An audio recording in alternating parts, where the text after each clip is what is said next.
I left school at the age of 17 to teach myself a set of A-levels that my school wasn't doing. It was, I would say, an experience that I wouldn't want so many people to be going through.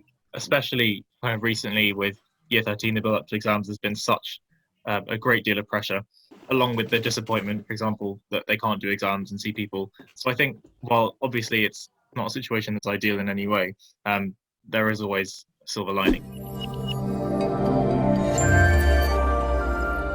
Assalamu alaikum, Khaleeq. It's been a couple of weeks. How are you? Yeah, Tariq, it's good to be back. I'm really looking forward to this show. It has been a few weeks. How are you? I'm good, man. Right now, I think the government has passed some instructions, some guidelines from the CDC on how all the different states can open slowly.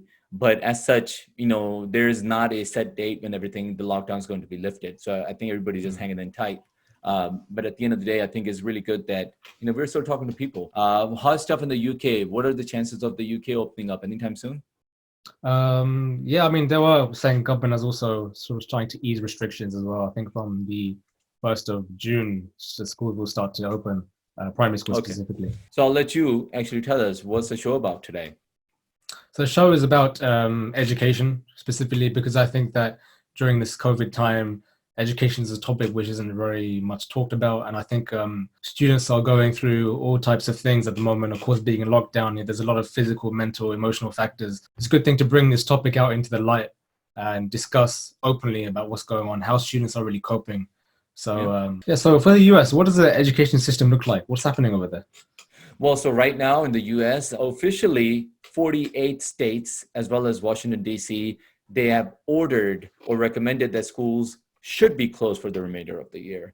So in terms of education, I'm so glad that we're doing this show, because we really want to highlight that fact that, there are students who are dealing with this right now. And, and I would like to highlight the fact that, the importance and the great emphasis that Islam lays on education, as well as moral training and for the upbringing of the children, because I think these two are intertwined. They're together. Just because, one cannot do one or the other. Both should be taken care of. And I think that's why, the Prophet of Islam, Muhammad, peace be upon him, he said that if a man has 3 daughters and he raises them up well, and he actually educates them, that man is going to paradise. So I think with that note, I would like you to introduce, our guest now, and let's just speak to our guest for today's show. Yes, so our guest for today's show, we have a university student. Her name is Propa Anwar, and we have an A-level student. His name is Drew Sellis. So they'll be joining us today and to discuss their own perspectives of what life is like learning in lockdown. First of all, thank you for coming on the show. Really appreciate your time. So basically, to start, according to UNESCO, 1.54 billion students are out of school because of COVID-19. Schools and universities across the UK are currently closed, which has left millions out of education. The real question is, however, how are students coping? Well, we're here to find out from a couple of students firsthand what it's like learning in lockdown. Yeah, so I was watching the CNN documentary earlier today, and they were showing this private school, which has completely switched to online learning from a high school completely to an online learning, and that's happening in the States right now.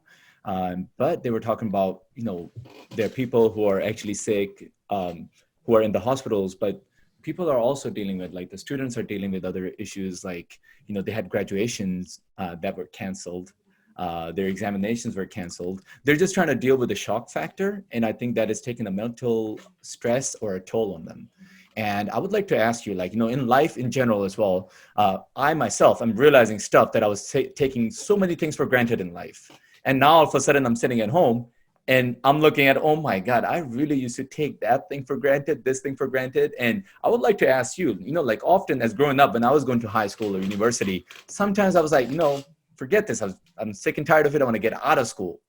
And now I would like to ask you, how do you feel? Like now that you're not in school, do you miss school? The social aspect is enormous. Meeting friends, hanging out with friends, graduation parties, graduation dinners. What's going on? How are you guys coping with this? I'd like to start with Propa, then Drew, you can follow up, please.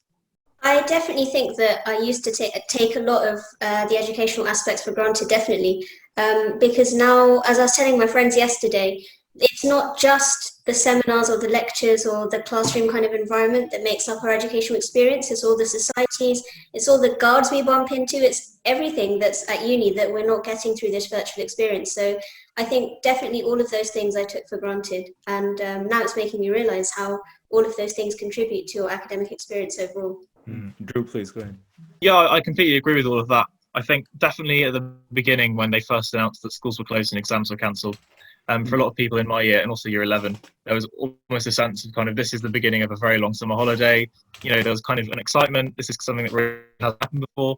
But I think as the realization started to set in that, you know, you weren't going to be able to see each other for weeks, months, and so on, it's kind of taken its toll. And I think for a lot of people who are trying to get on with their learning at this time, they're really struggling with not having that kind of social aspect to balance it out. Yeah, I'd say I'm definitely a bit affected by that. And on my course, a lot of the students are actually international.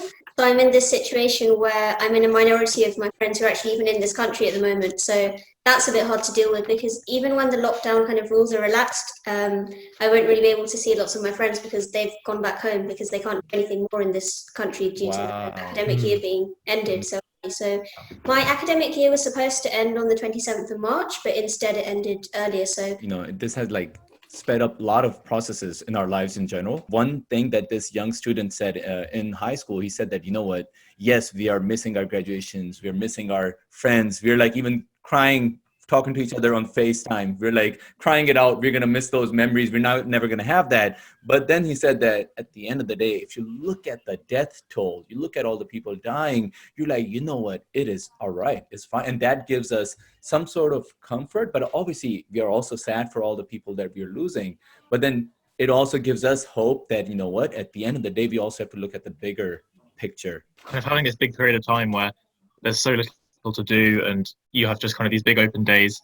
I think it's really a good opportunity to work on personal development. I know a lot of people are kind of taking this time to research things that particularly interest them, or even just, you know, have a relaxed once, because especially kind of recently with year 13, the build up to exams has been such a great deal of pressure, along with the disappointment, for example, that they can't do exams and see people. So I think while obviously it's not a situation that's ideal in any way, there is always a silver lining. I don't know if it's just me, but when I go outside, just the air smells so much cleaner. It's so lovely to just go for walks. I don't know if that's just me, but might be because, you know, I'm used to No, it's not just you. It's not just you. Trust me. If you take a walk outside, it's calmer, it's quieter, it's cleaner. However, you know, people are also getting agitated with the same situation. So I think it's whatever you make of it. So in terms of, Drew was mentioning about exams being cancelled. Obviously, you know, it's a massive change, isn't it? Going from something, you know, a lot of people expect that they're going to have an exam in, you know, 2-3 months time.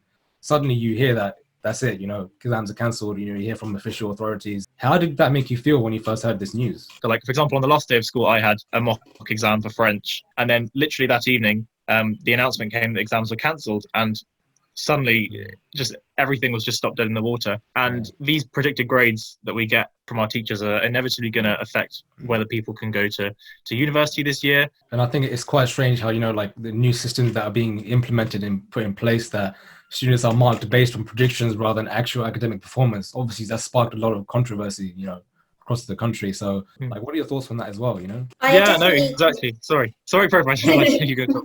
I definitely agree with the predicted grades, how that can kind of impact with how confident you feel about getting into university. Because I left school at the age of 17 to teach myself a set of A-levels that my school wasn't doing. And during that process, I was working part-time in a school. But that process really taught me that, you know, like determination is everything, but at the same time, I was relying on those predicted grades to get in. It was, I would say, an experience that I wouldn't want so many people to be going through. Drew, would you like to follow up with there? I agree when you said that, for example, mock exams, people don't take them as seriously. I think there's a tendency almost for people to kind of treat mock exams like a baseline. So a lot of people won't work particularly hard and then see how well they do if they didn't work. And then I think people can kind of assess which subjects they need to work more in for their real exams. A lot of people are probably regretting some of the choices they made regarding preparation for mocks. For a lot of people, their kind of academic capabilities may not be accurately showed in purely from the work they've done in a year, which is why a lot of people are therefore also disappointed that they can't take an exam. I'm going to switch gears here a bit, and I want to talk about, I found out that you both are musicians. right? I'm not a musician, but I love to recite the Holy Quran, and I love to really put my heart and soul into it. I wanted to know, do you guys feel like it's a way of it works for me? Recitation of the Holy Quran works for me as almost meditation, and it feels just good. What attracts you to music, and how does that make you feel when you either sing or play your instruments that you guys do? Well, what I find with music is that it gives me some sense of peace because it's a way I can express myself in a way that is unique from everyone else. Drew's an amazing musician as well, so. Thank you very much. You are as well. I think one of the best things about music is it kind of, in the same way to other arts like reading or painting, for example, it allows you to kind of escape into another world, and you can really just kind of forget about life. It's also a craft, and in that sense, it's something you could work at. You can always improve. It's essentially a skill. Sorry, it's interesting how at times like these people are discovering talents which they never even knew they had, so. Brain seeks novelty, and this is what Khaleeq is talking about, especially Drew. You mentioned that this is a time now to polish your own skills, learn something new, personal development. I think this is all about that. And if I can just add a tip for any student watching this is that something I found really useful is if you have LinkedIn, there's a thing called LinkedIn Learning, and there's loads of free courses on there. A lot of students can benefit from that. So it's as simple as just making a LinkedIn account and then logging into LinkedIn Learning. And I'm really, really liking the LinkedIn courses that are on offer there. Thank you so much. I hope you guys stay safe. Yeah, stay safe and healthy. Stay safe and healthy and stay good. Thank you so much, guys. How's everything going for you? Not too bad. How are you? Good. So we're doing a show on education, really, and just have basically a few questions for you. So Raza, my first question to you is, what is the significance of education and moral training in the upbringing of children in Islam?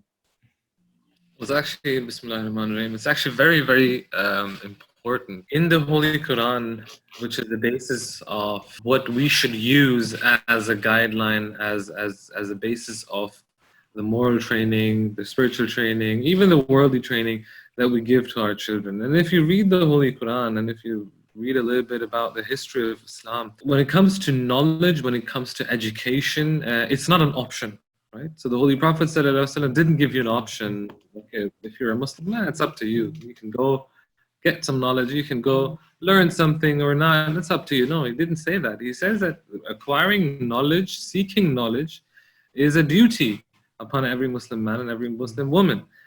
And if you don't have knowledge, how will you be able to understand the issues and the things that the Holy Quran is talking about? And in the Holy Quran, again, it says over and over again that go ponder, search, do your own research. What the Holy Quran is telling you, what Allah has been telling you for the past so many centuries. Now, if we keep this from our children as well, right? If we tell our children that there's no need for you to acquire higher education, just focus on your prayers, and that's pretty much it. We know that's not going to work. That doesn't happen. Again, if you look at the first words ever to be revealed, what were those first words that Allah Ta'ala sent down? Read. Now this has to do with knowledge, this has to do with education, this has to do with seeking and acquiring and reading and focusing on education. There's no basis whatsoever in the religion of Islam to deprive people from knowledge. So Imam Raza, there's also, Ahmadiyya Muslim Community is actually doing a lot of work during this lockdown. Can you shed some light on that, especially in the UK? What is being done for those children who are actually out of school? And obviously that'll help the parents, of course, with managing the children if there's some classes. And also in the moral training aspect, yes, there's emphasis of education, and then there's also moral training. Is the Ahmadiyya Muslim Community doing something special during these times? When Ramadan started, or when actually this whole lockdown started, in the beginning it was like 1 class here, 2 classes there, 3 classes here. So I kind of had an overview of the things that I'm doing, of the classes that I'm taking. But when we got into this a little bit more, I actually had to sit down, had to make a schedule of my own to make sure that I keep an overview of all the different classes, all of the different talks that are happening within just the UK Jamaat. The whole community on a global level, it's just increased in that speed so much more than you could even ever have imagined a couple of weeks ago, actually. How would you say that what we can do right now in order to, we have children we have families. As you said, families are getting together.